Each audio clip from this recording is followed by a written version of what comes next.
हाय दोस्तों, मैं आशा करता हूँ आपका सीटेट के एग्ज़ाम की तैयारी अच्छी तरह से चल रही होगी, क्योंकि अब हमारे पास ज़्यादा वक्त नहीं है। इसीलिए हम लोग यहाँ पर सिर्फ इंपॉर्टेंट क्वेश्चन की तैयारी करा रहे हैं। आपको आज यहाँ पर वीडियो में सभी इंपॉर्टेंट क्वेश्चन देखने को मिलेगी, जो डायरेक्टली एग्जाम्स में आपको यही देखने को मिलने वाली है। ठीक है, चलिए वीडियो को स्टार्ट करते हैं। आज का पहला क्वेश्चन यहाँ पर देख पा रहे होंगे कि BCE का तात्पर्य क्या है। BCE या फिर AD, इससे एक क्वेश्चन जरूर आपको देखने को मिलेगी। BCE का मतलब होता है बिफोर कॉमन ईरा। क्या होता है? Before common era. ठीक है, और एक होता है AD को बोला जाता है एनो डोमिनी। क्या बोला जाता है? एनो डोमिनी। ठीक है, बिफोर कॉमन ईरा मतलब होता है कि ईसा के जन्म से पहले वाले समय को, जिसको हिंदी में ईसा पूर्व बोला जाता है। ठीक है, इसी को बोला जाता है बिफोर कॉमन ईरा, BCE। ठीक, और एक होता है AD, जिसको बोला जाता है एनो डोमिनी, मतलब कि ईसा के जन्म के बाद, ईसा के जन्म से जो बाद का जो दिन आता है उसको बोलते हैं AD, और ईसा के जन्म से पहले वाले समय को क्या बोलते हैं? BCE, before common era. ठीक है, तो हमसे यहाँ पूछा था BCE, तो BCE का यहाँ पर देख पा रहे होंगे ऑप्शन नंबर 2 में है बिफोर कॉमन एरा। यही हमारा आंसर हो जाएगा, ऑप्शन नंबर 2। ठीक है दोस्तों, आप सभी क्वेश्चन अच्छी तरह से देखते चलिएगा। अगला क्वेश्चन यहाँ पर देख पा रहे होंगे कि ब्रिटिश काल से पहले बच्चों को पढ़ाया जाता था।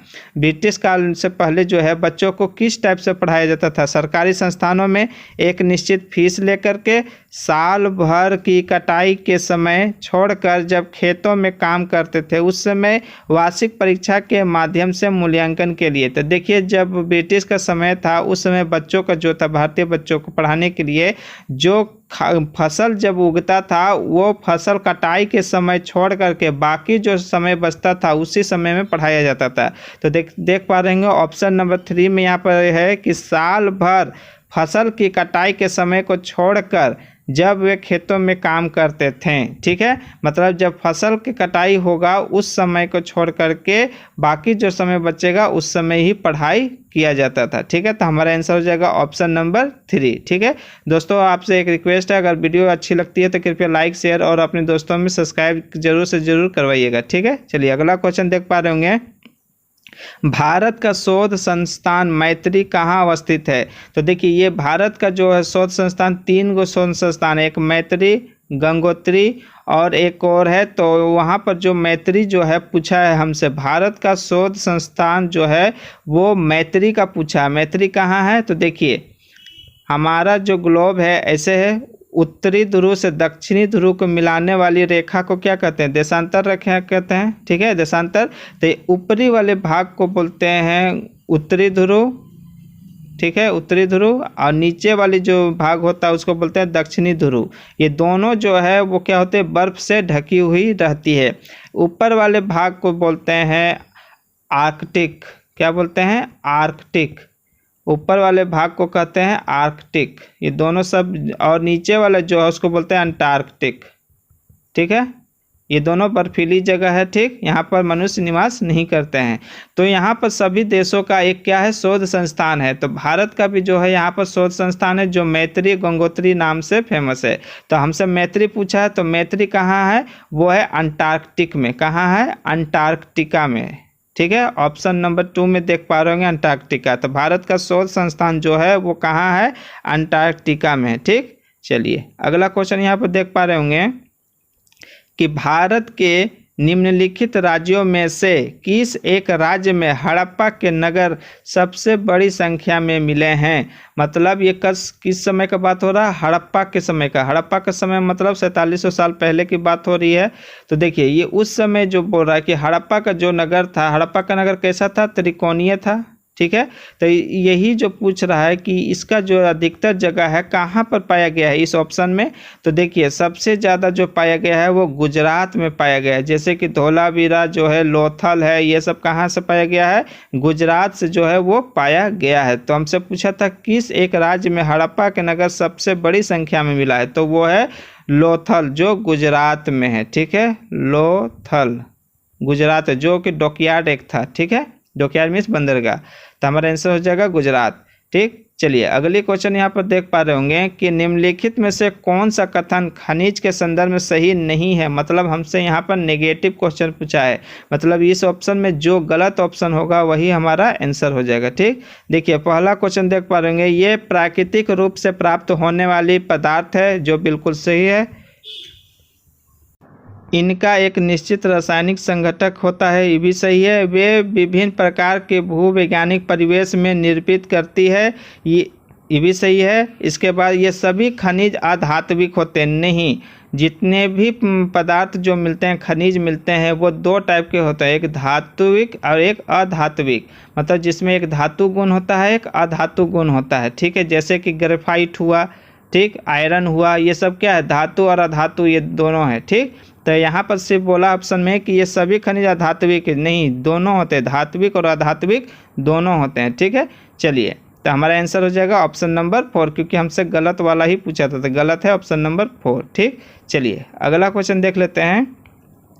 जलवायु के संबंध में कथन ए और बी पर विचार कीजिए और सही विकल्प का चयन कीजिए। मतलब यहाँ पर जलवायु के बारे में बोला है, जो कथन ए और बी दिया हुआ है उन दोनों के बारे में बताना है सही कौन है। ठीक, तो देखिए ऑप्शन 1 में है कि जलवायु वायुमंडल में दिन प्रतिदिन होने वाला परिवर्तन है। जलवायु जो है वो क्या बोल रहा है कि प्रत्येक दिन चेंज होता है, ये पहला बोल रहा है। सेकेंड बोला किसी स्थान की जलवायु सिर्फ उसकी ऊंचाई तथा ऊंचाई पर निर्भर करता है।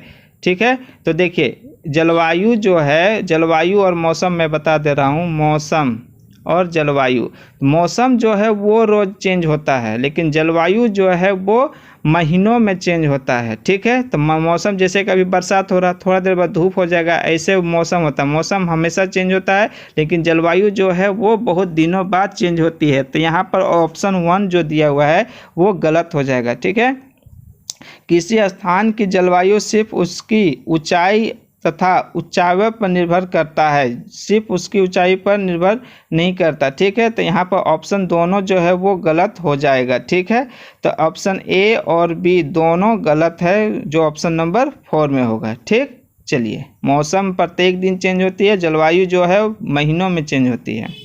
चलिए अगला क्वेश्चन यहाँ पर देख पा रहे होंगे, भारत में आरंभिक मानवों पर समझ के लिए निम्नलिखित में से किसे एक प्राथमिक स्रोत माना जाता है। देखिए एक होता है प्राथमिक स्रोत, एक होता है द्वितीयक स्रोत। ठीक है, तो हमसे पूछा है कि भारत में आरंभिक मानवों पर समझ के लिए निम्नलिखित में से किसे प्राथमिक स्रोत माना जाता है।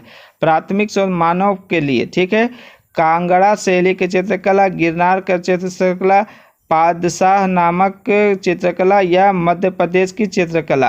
तो देखिए ये जो है मानव के आरंभिक, जैसे कि पूरा पाषाण और मध्य पाषाण काल के समय जो है, उस समय मध्य प्रदेश का शैल चित्र जो है वो पाया गया था। तो पूरा पाषाण काल जो है वो 20 लाख से लेकर के 12,000 और मध्य पाषाण जो है 12 से लेकर 10,000 तक का पीरियड का है, जो मध्य पाषाण काल का भीमबेटका जो है, मध्य प्रदेश का भीमबेटका शैल चित्र वो पाया गया था। ठीक है, तो सबसे प्राचीन जो है मानव समय का ये साक्ष्य प्राप्त हुआ है। तो हमारा आंसर हो जाएगा ऑप्शन नंबर 4, मध्य प्रदेश के शैल चित्र जिसको भीमबेटका बोलते हैं।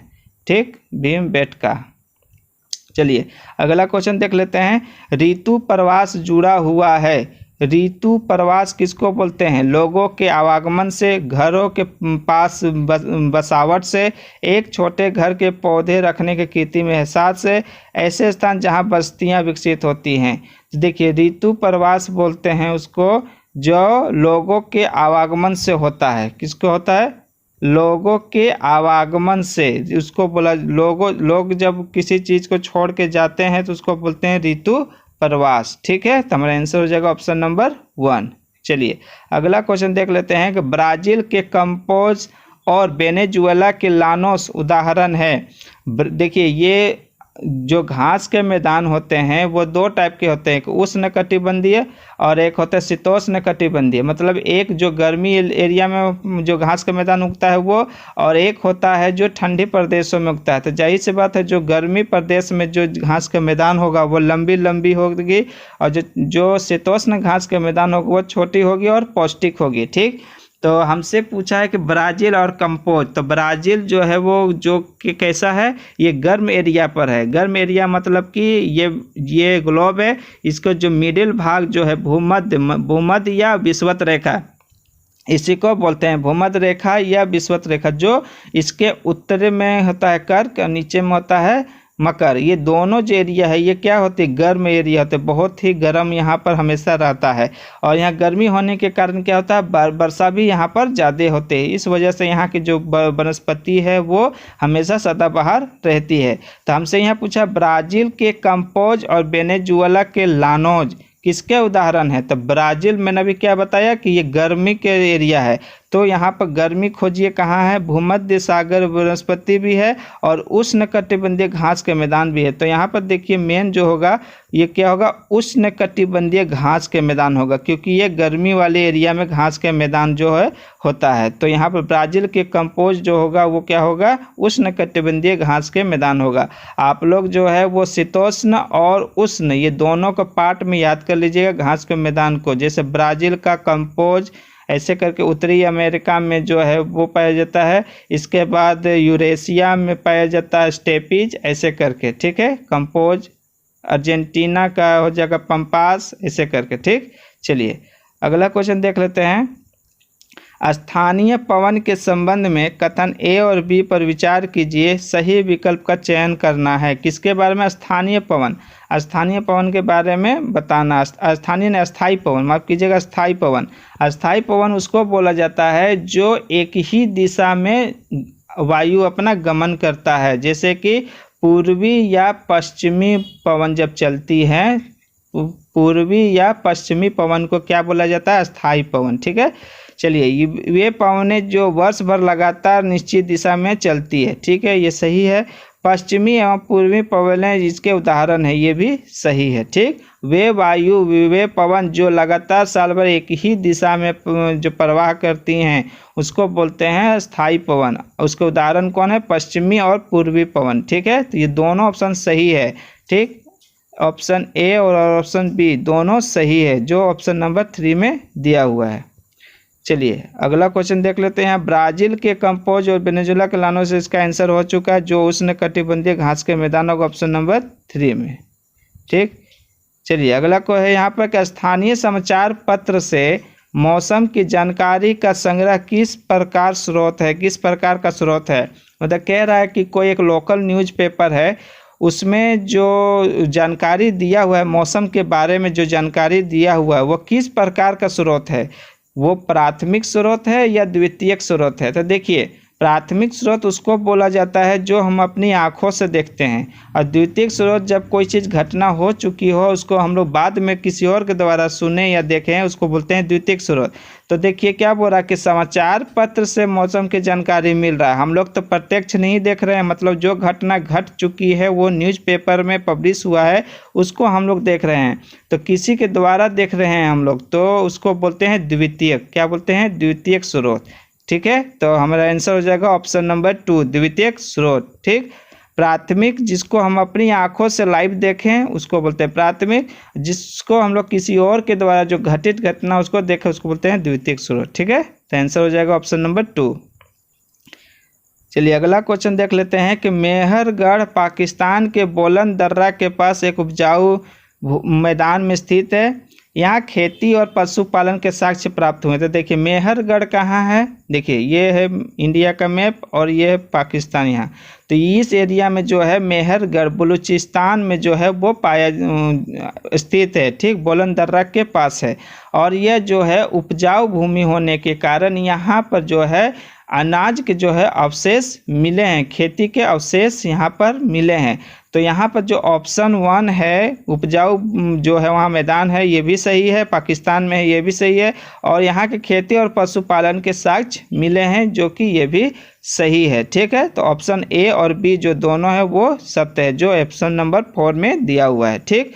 मेहरगढ़ से जो है वो कृषि का जो शुरुआत हुआ है वो कहाँ से पता चलता है, मेहरगढ़ से ही पता चलता है। मेहरगढ़ कहाँ है, पाकिस्तान में, ठीक, बलूचिस्तान जो बोलते हैं। चलिए अगला क्वेश्चन देखते हैं। भारत के निम्नलिखित राज्यों में से किस एक राज्य में हड़प्पा के नगर सबसे बड़ी संख्या में मिला है? जो कि मैंने इसे को बता चुका हूँ। ऑप्शन नंबर 3 होगा गुजरात। ठीक है, चलिए देखिए अगला क्वेश्चन है कि निम्नलिखित में से कौन से पूरा पाषाण स्थल से चूना के पत्थर बने औजार मिले हैं? देखिए किसका समय का बात हो रहा है? पूरा पाषाण काल का समय हो रहा। ठीक है, पूरा पाषाण काल का जो पीरियड है वो कब का है? 20 लाख से लेके 12,000 साल तक का जो पीरियड है वो पूरा पाषाण काल का है। पूरा पाषाण में भी बहुत 3 टाइप के होते हैं, उच्च पूरा पाषाण, निम्न पूरा पाषाण और मध्य पूरा पाषाण, जिसमें आग का खोज हुआ था। ठीक है, तो देखिए यहाँ पर पूछा है पूरा पाषाण स्थान में चूना का पत्थर जो मिला है कहाँ से मिला है? तो देखिए पूरा पाषाण काल में जो है वो है हुसंगी। हुसंगी से जो है क्या मिला है? चूना का पत्थर मिला है, चूना के पत्थर का अवशेष मिला है। हुसंगी जो कर्नाटक में है। ठीक है, ठीक ना। हुसंगी कहाँ है? कर्नाटक में। ब्रह्मगिरी कहाँ है?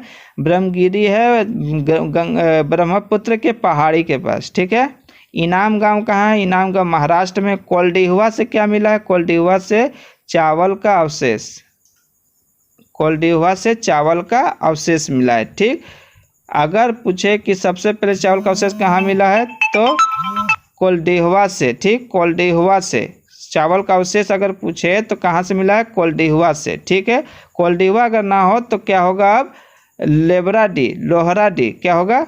लोहराडी।